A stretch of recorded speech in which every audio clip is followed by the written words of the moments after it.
Hello everyone, नमस्कार। मैं पिंकी आप सभी को तहे दिल से स्वागत करती हूँ आपके यूट्यूब चैनल ग्रामीण क्लासेस पे। आज की इस क्लास में हम लोग उत्पाद सिपाही झारखंड पुलिस झारखंड क्षेत्रीय कार्यकर्ता में जो सिलेबस पेपर 2 हिंदी है उसी को करने वाले हैं। तो चलिए स्टार्ट करते हैं बिना किसी देरी किए। तो चलिए आज हम लोग क्षितिज भाग 2 चैप्टर नंबर 4 आत्मकथ्य, जिनके लेखक है जयशंकर प्रसाद जी, ठीक है, उसका कुछ एमसीक्यू क्वेश्चन आज हम आप लोगों को बताने वाले हैं। तो चलिए क्वेश्चन नंबर 1 पे। जयशंकर प्रसाद का जन्म कब हुआ था? जयशंकर प्रसाद जी का जन्म कब हुआ था? 1889 ईस्वी, 1880 ईस्वी, 1896 ईस्वी, 1900। तो इसका सही आंसर क्या हो जाएगा? ऑप्शन नंबर ए 1879 ईस्वी में, ठीक है, सॉरी 89 ईस्वी में, 1889 ईस्वी में जयशंकर प्रसाद जी का जन्म हुआ था, ठीक है। तो इसका सही आंसर ऑप्शन नंबर ए। चलिए दूसरे क्वेश्चन की ओर। जयशंकर प्रसाद का जन्म कहाँ हुआ था? अब जयशंकर प्रसाद जी का जन्म कहाँ हुआ था? फिरोजाबाद, काशी, प्रयाग, लम्ही। तो इसका सही आंसर क्या हो जाएगा आपका? काशी में हुआ था, ठीक है। जयशंकर प्रसाद जी का जन्म काशी में हुआ था। तो इसका सही आंसर क्या हो जाएगा? Option number B Kashi. चलिए दूसरे क्वेश्चन की ओर। जयशंकर प्रसाद ने कहाँ से शिक्षा ग्रहण की? अब जो जयशंकर प्रसाद जी थे वे अपनी शिक्षा कहाँ से ग्रहण किए थे? काशी के प्रसिद्ध क्वींस कॉलेज से, इलाहाबाद से, बनारस हिंदी विद्यापीठ से, गुरुकुल से। तो इसका सही आंसर आपका क्या हो जाएगा? काशी के प्रसिद्ध क्वींस कॉलेज से वे अपनी शिक्षा ग्रहण किए थे, ठीक है। कौन से? जयशंकर प्रसाद जी, ठीक है। ऑप्शन नंबर ए इसका सही आंसर हो जाएगा। चलिए दूसरे क्वेश्चन की ओर। जयशंकर प्रसाद ने किस कक्षा तक शिक्षा ग्रहण की? अब वे किस कक्षा तक अपनी शिक्षा ग्रहण किए थे? 5वीं तक, 8वीं तक, 10वीं तक, 11वीं तक। तो इसका सही आंसर क्या हो जाएगा आपका? 8वीं तक। वे 8वीं तक अपना शिक्षा ग्रहण किए थे, ठीक है। ऑप्शन नंबर बी इसका सही आंसर हो जाएगा, ठीक है। चलिए दूसरे क्वेश्चन की ओर। जयशंकर प्रसाद ने घर पर किन भाषाओं का अध्ययन किए थे?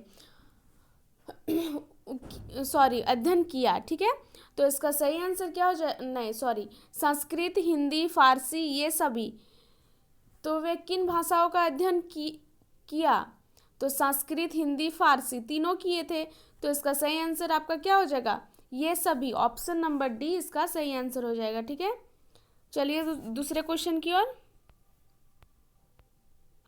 जयशंकर प्रसाद किन प्रवृत्ति के कवि थे? अब वे किन प्रवृत्ति के कवि थे? प्रगतिवादी प्रवृत्ति, प्रयोगवादी प्रवृत्ति, छायावादी प्रवृत्ति, इनमें से कोई नहीं। तो इसका सही आंसर क्या हो जाएगा आपका? ऑप्शन नंबर सी छायावादी प्रवृत्ति, ठीक है। जयशंकर प्रसाद छायावादी प्रवृत्ति के कवि थे। तो ऑप्शन नंबर सी इसका सही आंसर हो जाएगा, ठीक है। चलिए दूसरे क्वेश्चन की ओर। जयशंकर प्रसाद की प्रमुख काव्य कृतियाँ कौन सी है? अब उनकी प्रमुख काव्य कृतियाँ कौन कौन सी है? झरना, आंसू, लहर, चित्रधार, कमायनी, कानन कुसुम, इनमें से सभी। तो इसका सही आंसर क्या हो जाएगा आपका? क्या हो जाएगा आपका? इनमें से सभी। इनमें से सभी झरना, आंसू, लहर, चित्रधार, कमायनी, कानन कुसुम, ये सभी उनकी काव्य कृतियाँ है, ठीक है। तो इसका सही आंसर क्या हो जाएगा? ऑप्शन नंबर डी इनमें से सभी। चलिए दूसरे क्वेश्चन की ओर। किस रचना के लिए जयशंकर, सॉरी ये लाइन नीचे आ गया है, जयशंकर प्रसाद को मंगला प्रसाद पारितोषिक पुरस्कार दिया गया? झरना, लहर, कमायनी, चित्रधार। तो इसका सही आंसर क्या हो जाएगा आपका? कमायनी, ठीक है। कमायनी रचना के लिए जयशंकर प्रसाद जी को मंगला प्रसाद पारितोषिक पुरस्कार दिया गया, ठीक है। तो इसका सही आंसर आपका कमायनी, ऑप्शन नंबर सी कमायनी। चलिए दूसरे क्वेश्चन की ओर। जयशंकर प्रसाद द्वारा रचित नाटक इनमें से कौन से हैं? अब रचित नाटक इनमें से कौन से हैं? आजाद शत्रु, ध्रुव स्वामिनी, चंद्रगुप्त, स्कंदगुप्त, इनमें से सभी। तो इसका सही आंसर क्या हो जाएगा? इनमें से सभी, ठीक है। इनमें से सभी ही जयशंकर प्रसाद जी द्वारा रचित नाटक इनमें से सभी हैं, ठीक है। तो इसका सही आंसर क्या हो जाएगा आपका? ऑप्शन नंबर डी, इनमें से सभी। चलिए दूसरे क्वेश्चन की ओर। जयशंकर प्रसाद का उपन्यास कौन सा है? अब उनका उपन्यास कौन सा है? कंकाल, तितली, इरावती, इनमें से सभी। तो उनका उपन्यास कौन सा है? इनमें से सभी। ठीक है, ये सभी उनकी उपन्यास है। चलिए दूसरे क्वेश्चन की ओर। जयशंकर प्रसाद की इनमें से कौन सी कहानी संग्रह है? इनमें से कौन सी कहानी संग्रह? आकाशदीप, इंद्रजाल, आंधी, इनमें से सभी। तो इसका सही आंसर क्या हो जाएगा आपका? इनमें से सभी। ठीक है, ऑप्शन नंबर डी, इनमें से सभी। चलिए दूसरे क्वेश्चन की ओर। जयशंकर प्रसाद की मृत्यु कब हुई थी? अब पूछ रहा है कि उनकी मृत्यु कब हुई थी। 1936 ईस्वी, 1937 ईस्वी, 1941 ईस्वी, 1946 ईस्वी। तो इसका सही आंसर आपका क्या हो जाएगा? 1937 ईस्वी। 1937 ईस्वी को जयशंकर प्रसाद जी की मृत्यु हुई थी। ठीक है, ऑप्शन नंबर बी सही आंसर हो जाएगा। ठीक है, चलिए दूसरे क्वेश्चन की ओर। पहली बार किस पत्रिका में आत्मकथ्य का प्रकाशन हुआ था? पहली बार किस पत्रिका में आत्मकथ्य का प्रकाशन हुआ था? हंस, माधुरी, चांद, विशाल भारत। तो किस में हुआ था? हंस में। ठीक है, कब हुआ था? 1932 में हुआ था। ठीक है, ऑप्शन नंबर ए हंस, जो 1932 में हुआ था। चलिए दूसरे क्वेश्चन की ओर। हंस पत्रिका के संपादक कौन थे? अब उनके संपादक कौन थे? जयशंकर प्रसाद, कबीर दास, प्रेमचंद, सूरदास। तो सही आंसर क्या हो जाएगा आपका? Premchand, option number C, Premchand. ठीक है, चलिए दूसरे क्वेश्चन की ओर। आत्मकथ्य में कवि जयशंकर प्रसाद ने किन कारणों का वर्णन किया? आत्मकथ्य में वे किन कारणों का वर्णन किए थे? अपनी जीवनी लिखने के कारणों का, अपनी आत्मकथा को ना लिखने के कारणों का, अपनी कहानियों को ना लिखने के कारणों का, अपने उपन्यासों को ना लिखने के कारणों का। तो इसका सही आंसर क्या हो जाएगा आपका? अपनी आत्मकथा को ना लिखने के कारणों का। ठीक है, ऑप्शन नंबर बी इसका सही आंसर हो जाएगा। चलिए दूसरे क्वेश्चन की ओर। कवि जयशंकर प्रसाद अपनी आत्मकथा ना लिखने का मूल कारण क्या मानते हैं? अब वे जो अपनी आत्मकथा को ना लिखने का मूल कारण वे क्या मानते हैं? जग हंसाई, गांव हंसाई, निंदा, कलेश, क्या मानते हैं वे? जग हंसाई। ठीक है, ऑप्शन नंबर ए जग हंसाई। इसका सही आंसर ऑप्शन नंबर ए हो जाएगा। ठीक है, चलिए दूसरे क्वेश्चन की ओर।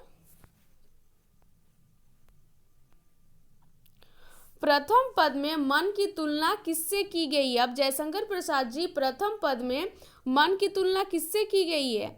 भौरों से, कलियों से, फूलों से, पौधों से। तो इसका सही आंसर क्या हो जाएगा आपका? भौरों से। भौरों से अपनी मन की तुलना की गई है। ठीक है, ऑप्शन नंबर ए इसका सही आंसर हो जाएगा। चलिए दूसरे क्वेश्चन की ओर। कवि अपने जीवन को किसके समान मुरझाया हुआ बताता है? कवि अपने जीवन को किसके समान मुरझाया हुआ बताता है? सड़ती पत्तियों के समान, झड़ती पत्तियों के समान, मुरझाई पत्तियों के समान, इनमें से कोई नहीं। तो इसका सही आंसर क्या हो जाएगा आपका? झड़ती पत्तियों के समान। झड़ती पत्तियों के समान कवि अपने जीवन को मुरझाया हुआ बताते हैं। ठीक है, तो इसका सही आंसर क्या हो जाएगा आपका? झड़ती पत्तियों के समान, ऑप्शन नंबर बी झड़ती पत्तियों के समान। चलिए दूसरे क्वेश्चन की ओर। किसके नीचे हर पल अनगिनत जीवन का इतिहास बन और बिगड़ रहा है? किसके नीचे हर पल अनगिनत जीवन का इतिहास बन और बिगड़ रहा है? अंतहीन पाताल के नीचे, अंतहीन आकाश के नीचे, अंतहीन नीले आकाश के नीचे, अंतहीन समुद्र के नीचे। तो इसका सही आंसर क्या हो जाएगा आपका? ऑप्शन नंबर सी अंतहीन नीले आकाश के नीचे। नीले आकाश के नीचे हर पल अनगिनत जीवन का इतिहास बन और बिगड़ रहा है। ठीक है, तो इसका सही आंसर ऑप्शन नंबर सी हो जाएगा। चलिए दूसरे क्वेश्चन की ओर। कवि के जीवन में किसकी अनुपस्थिति है? कवि की जीवन में किसकी अनुपस्थिति है? उदासी की, सुख की, प्रसन्नता की, सुख तथा प्रसन्नता की। तो इसका सही आंसर क्या हो जाएगा आपका?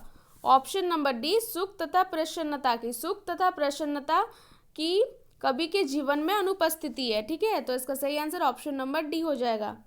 चलिए दूसरे क्वेश्चन की ओर। कवि का जीवन किसके समान एक छलावा है? कवि के जीवन में किसके समान एक छलावा है? मृग मरीचिका के समान, जादू के समान, स्वप्न के समान, सुख तथा प्रसन्नता के समान। तो इसका सही आंसर क्या हो जाएगा आपका? क्या हो जाएगा?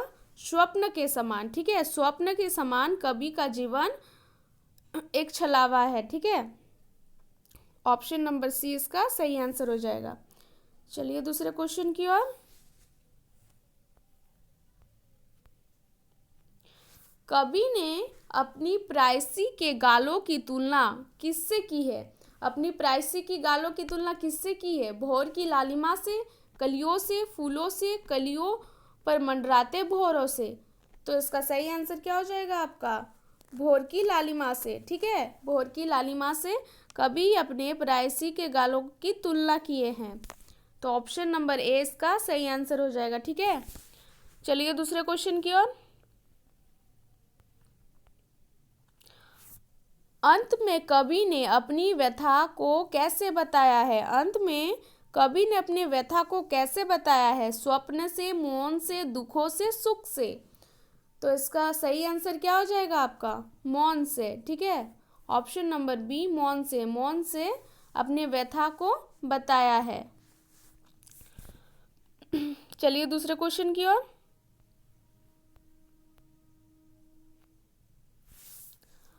आत्मकथ्य कविता की प्रवृत्ति कैसी है? आत्मकथ्य कविता की प्रवृत्ति कैसी है?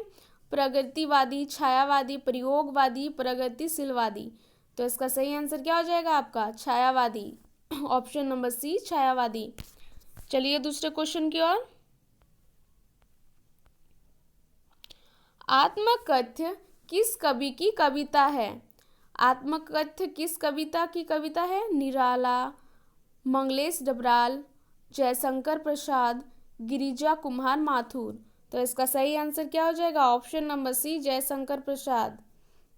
जयशंकर प्रसाद जी। ठीक है, ऑप्शन नंबर सी, जयशंकर प्रसाद। चलिए दूसरे क्वेश्चन की ओर।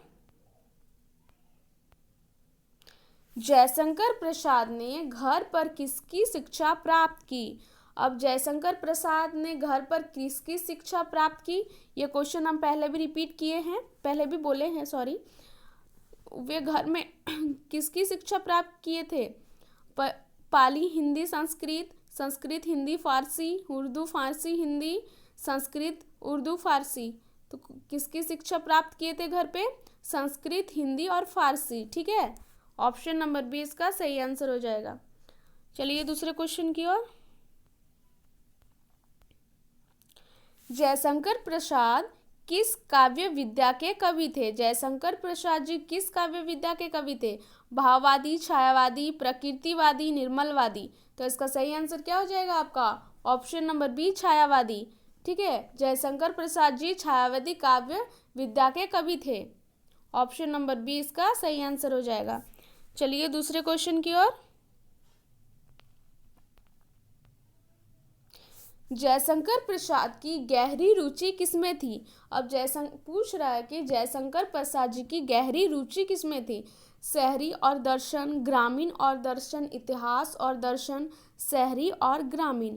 तो इसका सही आंसर क्या हो जाएगा आपका? ऑप्शन नंबर सी, इतिहास और दर्शन।